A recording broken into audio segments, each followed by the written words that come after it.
So, well, actually, this is, we were talking about the passion, the finding your passion thing. And it's a good thing to start with because, we talked about that in our Trinity Share Friday night, right? Is finding that note or remembering that note, right? Right. That sonic note that we are here to fully express. And that is actually a common thing that people are saying is, well, if I really were left to it, I'm not even sure what the hell my passion is, right? Which is what we were talking about here before we started recording. Which, over the weekend, I did focus on, just being that note, just being that. And then whatever I do from that place of that vibration can't help but be my passion because otherwise it wouldn't be there. Mm-hmm.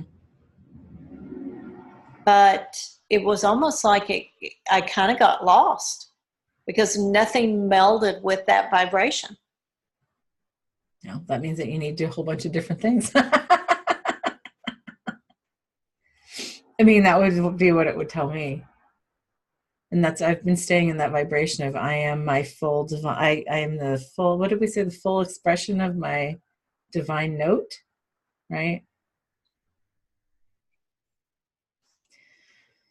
So many are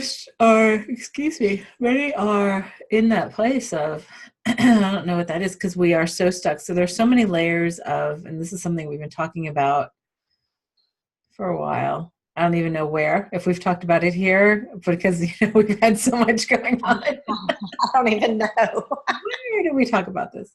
Whether it was in Peru or Shasta or both or neither, I don't know. But no, what the heck was I going to say? The challenge is we have so many layers of what we believe to be our passion, right? And when we strip all those away, then the ego gets a little panicked because it's like, well, I don't even know who I am, because if all those things are really not who I am, then who am I? Right. And it's a constant shifting for us because, we have been taught so much, so what we have so embedded that to be of service to other people should be our passion, right? To help others should be our passion. I mean, I see those kind of. It's almost like if you're going to be, quote, a healer or an energy worker or light worker or whatever you want to call it, that is what you do, period. Right.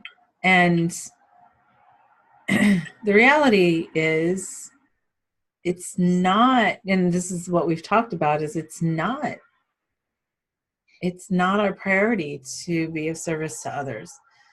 Our priority is to be that full expression of the divine note that we are.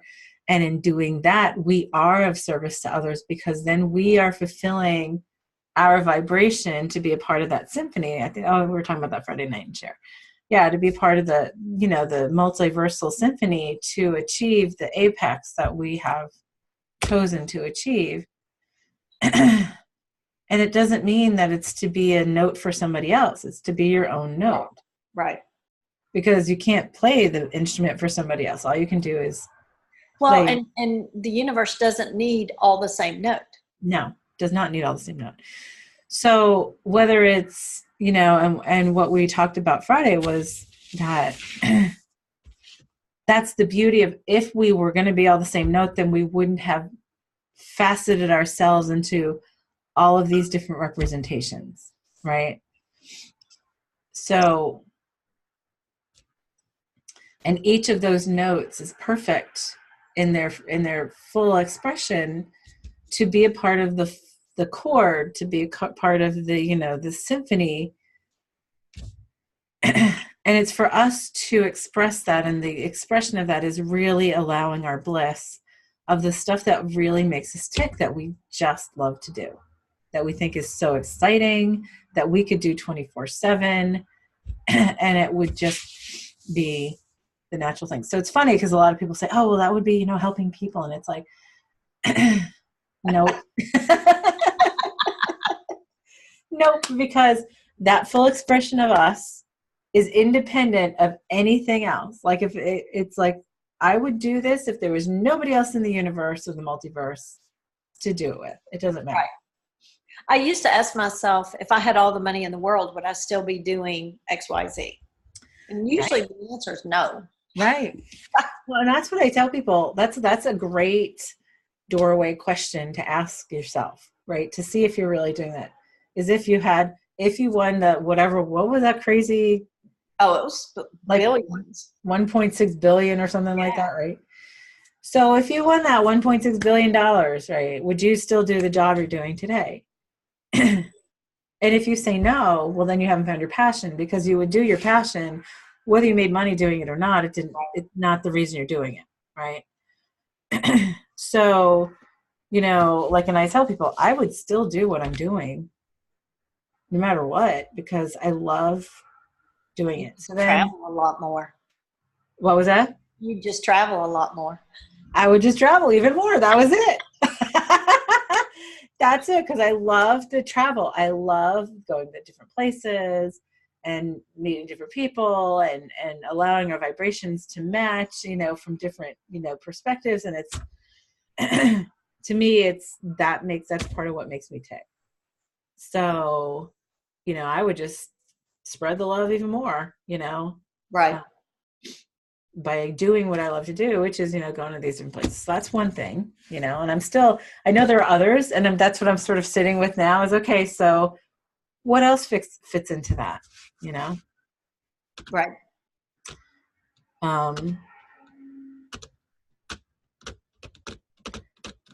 And what's interesting is, and something I've been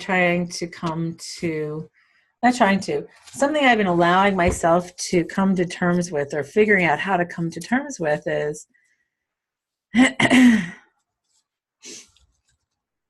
as much as I feel like, and I think this has been a friction that's been going on within me for a while, which is, as much as I love the creativity of the story. I do. Right. And I'm a good storyteller, and I know that, to me, that the storytelling is creation in itself, right? But it's part of that exploring the beauty of the rainbow of what we've created in the faceted multiverse. But I also then see that the story is unnecessary, that's what's been the friction inside of me, going, well, but it's not necessary, because then you're sitting there going, well, then what? Right. And so I find myself getting impatient with the story now, right? But still, like, processing stuff. And that's what I've been looking at this weekend, is I've been still processing stuff with stories included, even though my goal is to be transcendent to that. Mm-hmm. So then it's like, well, how does that function together? So, well, and that's part of the travel. That's part of the love of the travel, which is there's so many different stories and so many different places, and they all come back to the same energy, So, and many times we don't allow ourselves the luxury of remembering what our bliss is, because we just stop short of what we think we're allowed to do. Excuse me, you know what I'm saying? Well, we get caught up in the judgment too of the activity. Well, does this pay my bills? Does this do this? Does this do this? Does it, and it's like, is it a waste of my time? What do other people think? Right. And we talked about that Friday night, especially with Colby and the butterfly thing and her growing the butterflies. And I'm like, at some point that'll do something for her, Right. And That's awesome. I think it's amazing and awesome. And then she posts about it, and I'm like, you need to just do your Colby's Wild Kingdom page that you're going to do. And she said, well, like, she's cut back as an attorney, she's cut back, her hours doing that, and and she's been exploring other stuff. So it's like, but the thing is, and then in our heads, oh, well, I'm judged by this person, I'm judged by my family, I'm just, it's like, and that's the getting past caring what other people think. Right. Well, and I guess it was something that I watched talked about, if you're passionate about what you do and if your ideas are challenging the status quo, so to speak, of course, it's almost like you aren't successful unless you ruffle feathers.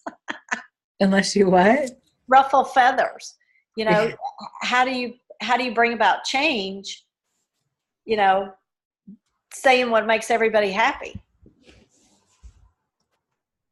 Yeah, you don't. Right. So it's almost like you judge your success by the more people you upset. I don't know. Yeah, it's the friction gauge. How much friction have you created? Right, which totally explains why I have never done that, because I'm don't like to rock the boat. I've always been more comfortable not rocking the boat. Yeah, well, that's got to be thrown away now. Right, right. No, absolutely. Yeah.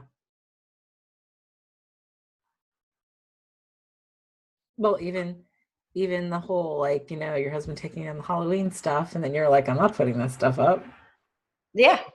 Yeah. I mean, I'm not putting it up for 3 days. Put it back.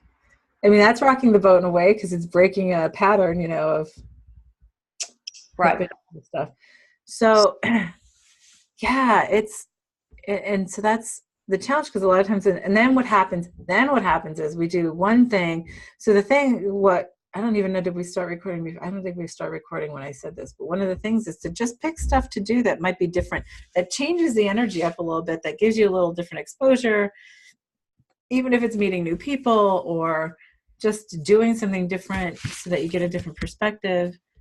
Because sometimes, excuse me, that leads to just even meeting somebody you need to know. And so what I was talking about too was, when I had a completely different business, and I started going to this thing that was called Coffee and Contacts at the time. And now it's like Women's Power Networking. And it wasn't really the kind of stuff that I typically did, but I'll tell you what, I was guided to go, and I became addicted to the group for a long time, because I made such great connections there. And I'm not talking about like head-to-head connections. They were heart-to-heart stuff. And that was way back in 2008, 2009.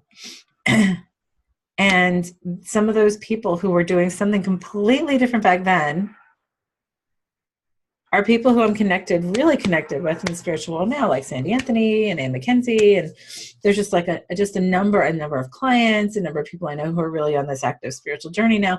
And I think that's really cool, because if you would ask me back then, like what my purpose was in like knowing these people, I would never have guessed forward, And then but the key is, there is a point where you have saturated what that purpose was for whatever you're doing, to be able to say clearly out of the comfort zone or of habit, to say, okay, I'm done with this now, I can move on to something different, because then we get stuck with that, and we keep accumulating new things that then become comfort things or habits. And then we're like, well, I don't have any time to do anything else, because I'm doing all these things that are habits and comfortable, instead of asking continuously, is this really, for me to do? I'm even doing that with my meetup right now. Again.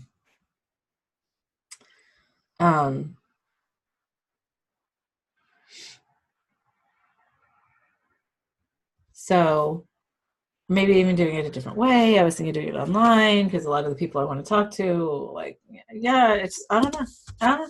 I'm just throwing stuff out there. So part of, and if we stay in the same patterns, we're like, okay, well, all I'm doing today is this. I'm getting up. I mean, especially people who are, say, like stay-at-home parents and stuff like that. It's like, oh, I'm getting up. I'm making everybody breakfast. I'm doing this. I'm taking care of this in the house. I'm taking the kids to this. I'm doing da da da da da. and then there's no time left for your own exploration, Right. nothing's ever going to change. If you're doing the same thing over and over again and you're like upset that there's nothing changing, well, then that's that whole insanity thing, right? But no, I mean, it's, okay, today I'm just going to continue to be insane. Yep. Yeah. Like, what if we started just saying that to ourselves today? If I insist on doing the same thing, I'm just going to insist on being insane today. Well, it's like, talking about the mosquitoes, and you don't, thinking about it as a fairy swatter, it really kind of is in your face. Yep. Like, what? Yeah, I know. So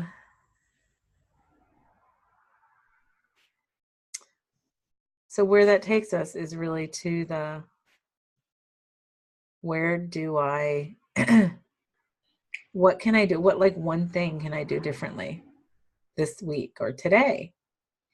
Or even this hour. Or this hour, yeah.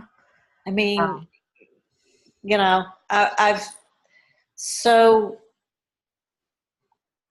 turned my life into, okay, let's just take it a day at a time.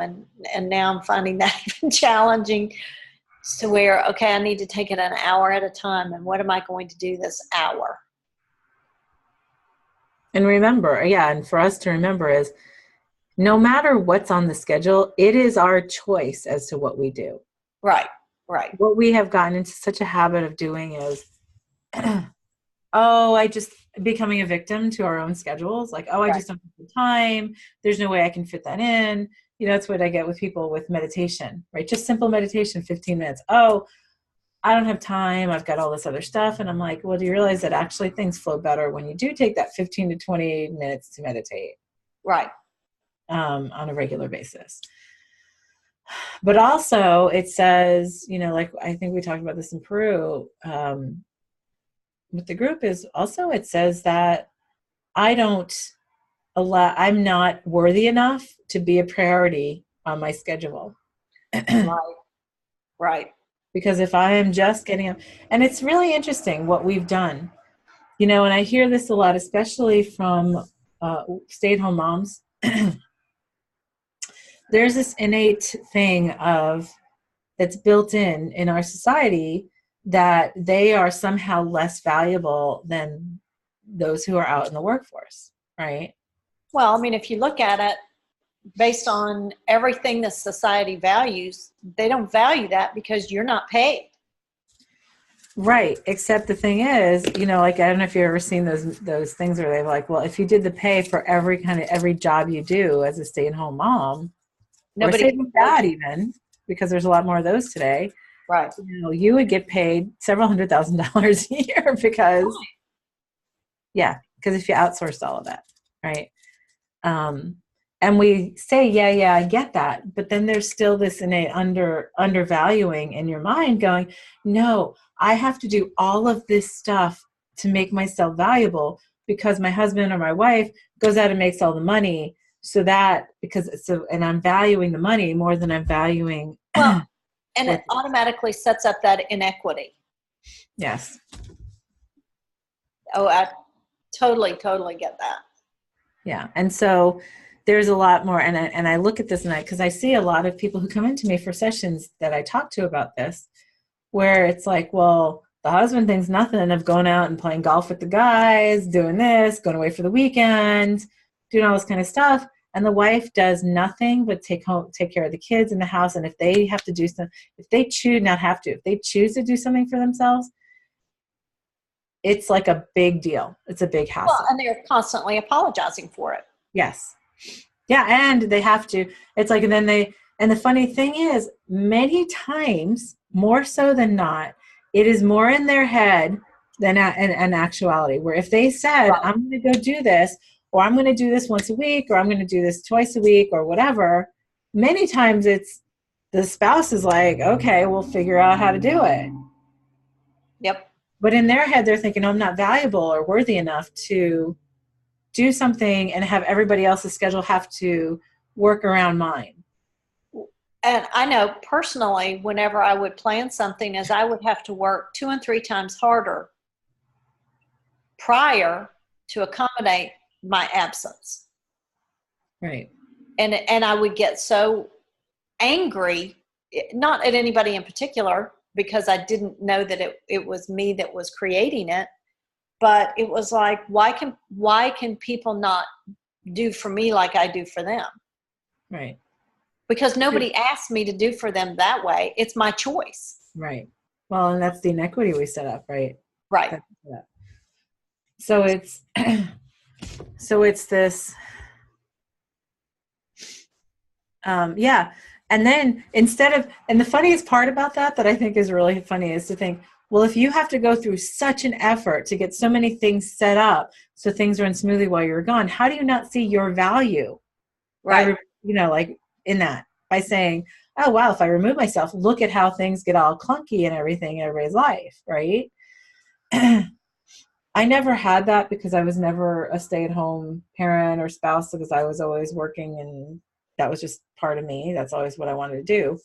So it's like a foreign concept to me, except that it's not, because I've worked with and known so many people, because I just look at them and say, are you kidding me? Part of the reason I would never stay at home with my kids was that I was just like, oh my God, that's so exhausting. And I was never the kind of person that, like, was comfortable with everything being dependent on me. So I was like, so I give all kudos and accolades to those who do it.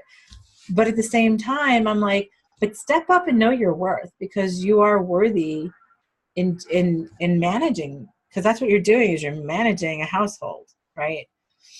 So I find what happens is, like, so then, the kids get to a certain age, the kids grow up, and then people end up in my office going, well, what do I do? Because I feel lost. I feel purposeless. I feel like I could just go in a hole and nobody missed me, because there's nobody here that, I really need. Or they create stuff for themselves to have to do, right?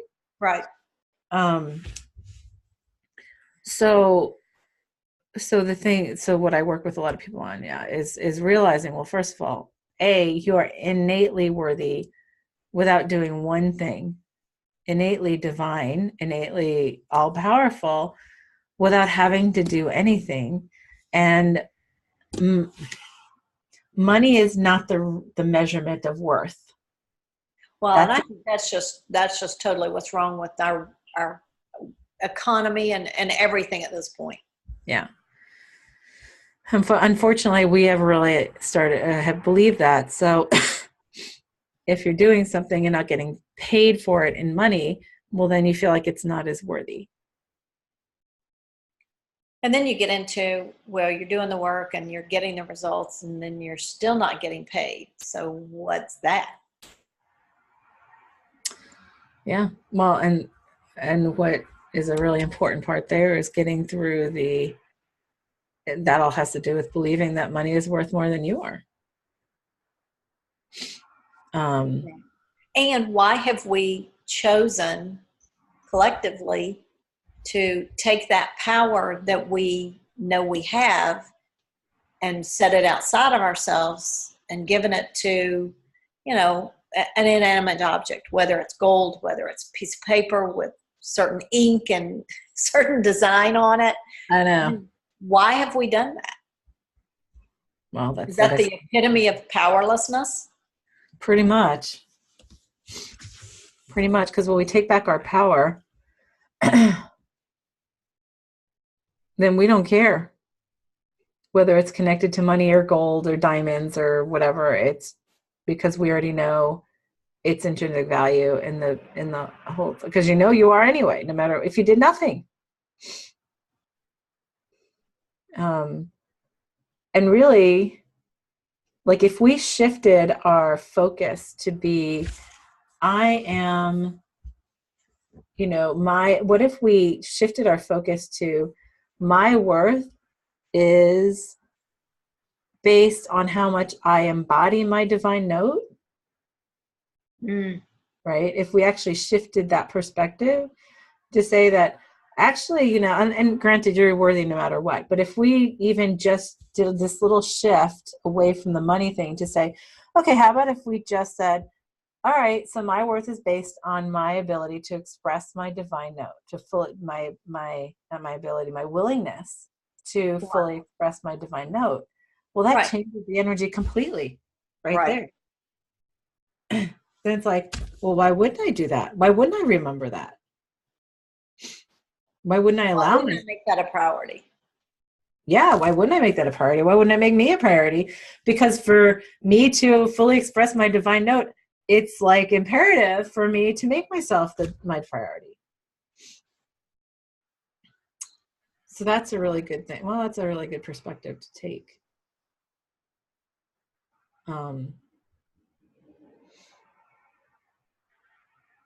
And whatever that is, it's like, well, okay, so get out of your house, go someplace different, meet somebody new, do something different, do something you haven't done in a while that you still like, or explore something that, and it's not that you're going to end up doing that thing. That's what I tell people all the time. But the more we explore things that feel aligned with us vibrationally, which is really the spiritual term for that we feel good doing, right? The more we hold a higher vibration that allows us to do that expression. Because, and it's not saying that, like, say, going out and taking a garden photography class at the community center is going to end up being a career. But if we allow ourselves to just take that one thing, take that one part of us to explore something different, it'll maybe change our perspective and shift us up enough so that maybe we can start to see things differently and see other things that we're already doing that we could tweak or do in a way that we really do enjoy, or other things entirely that we're not even thinking of because we're so stuck in the rut of habit and patterns. So, what would our focus or attention be on that? It would be a continuation of that same thing. I am, well, what if we just even put it, I'm worthy to, I remember how to, and I allow myself to be the expression of my full divine note. Right. In self-nourishment, in remembrance, in priority. Oh yeah. And like that whole, like, what did I say about the priority? Yeah. And what if we did just as a temporary placement say, so my worth is based on how much I allow that full expression of my divine note, right? And that's all my focus. I mean, and ultimately it's not, because you're worthy no matter what. But if we start changing our energy to support that in all ways, then maybe it makes it easier for us to prioritize and allow ourselves to do that. Well, it takes the focus off just the money. Yes. Because the more we, by the way, and that's how it turns into money, is the more we nourish ourselves, not even just money, but support that the universe supports, talking about, there are people there's somebody I know that we know that it's amazing, like how little she makes on paper, right? And yet this person is constantly traveling. She wins things. People just like, hey, you want to use my timeshare? Like, she's handed so many things in support from the universe, and you would never know. Like, when she told me one day what her income was, I was like, wow. And yet you are one of the most abundant people I know. Yeah. She's never got a shortage of food or, events or happenings or things going on. And she's a great epitome. And it's only when her mind kicks in and says, oh my God, I've got to up my, income and blah, blah, blah. And I'm like, well, I don't know. You're doing pretty well without even without that pressure. Right. So, and she's got her own house. I mean, she's got stuff, it's just interesting. So it aligns. What happens is when we align ourselves to be that, to allow that worth to be based on that expression of our full divine note, right? then everything is going to align underneath it to support it so that you can do that and continue to do that. Right. So, yeah, that feels really good. Yeah. So if we shifted that perspective, and just for the timing put as a placeholder that's what, instead of focusing our worth on money, letting our worth be how much I allow myself to express my divine note in the symphony of the multiverse. And because that's the only way the symphony works, is if we put, and this is what we were talking about last Friday on the share for those who are listening now, or watching. But it's like in a symphony, if you're a violin that plays this part, say you're a fourth violin or a third violin and you play this part, and it's your job to play this note at this moment in this way. And if you don't, something feels like it's missing from the whole chord or the whole section or the whole symphony. Well, then that's really important, that one note, right? And if that's what we are in our expression of separateness and identity, is another divine note of expression, then who would we be to not express that? Right. Because that is our job. And our job would be to really, and that full divine note is to live in this bliss of love and happiness. And this is so awesome. I can do this all the time, because that is what actually serves other people. That serves everybody around you. Because then guess what? Then everybody else around you is more motivated to be their expression of their divine note. Right. And if your note's in place and in the right way, in the right time, in the right place, well then, and everybody just focuses on that, well then the symphony is perfect and beautiful and, amazing, which it is. And we know it is. So we know we achieve it outside of space and time. We know we are it. So now it's for us to live it. Well, that feels really good. That does. That feels very nurturing too, all at the same time. Yes. So all that, I'm going to put this on pause so I go to the bathroom again really quick. Yeah. All right. So all that in a nice wrapped up little package with a bow. Yeah. All right. You ready? Yep. Go.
That started out really messy and then got really nice at the end. Yeah, yeah. I was surprised at how many things in the beginning popped up as contrary to this vibration. Yeah. Yeah, me I too. was shocked, just really shocked. And then it sort of swirled together and started to calm down. It was almost like everything, it was almost like I could watch it raise. It was almost like listening to a symphony coming online. It was like the chord coming into play, or the tuning chord, and it was really interesting. Then I don't know if you heard, Obi came in and started chirping at me. Yeah, I heard him. I heard him. It's like, that's it, Mom. Yeah. It was I was surprised at how many things that I don't even think about anymore were contrary to that vibration. Yeah. And it was very oh, I don't even know the right word for it.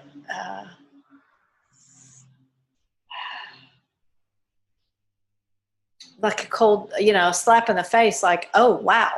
Yeah. Right. Didn't even think didn't think of that. Yeah. Yeah, there was a lot of stuff. I was like, oh, just throw that out. Throw that out. Right. Okay.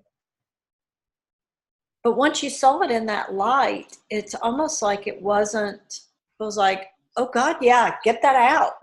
Yeah. That's what I'm saying. It's like, okay, trash that. Yep, trash that too. Yeah.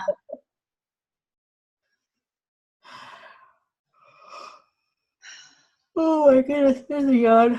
Whoa.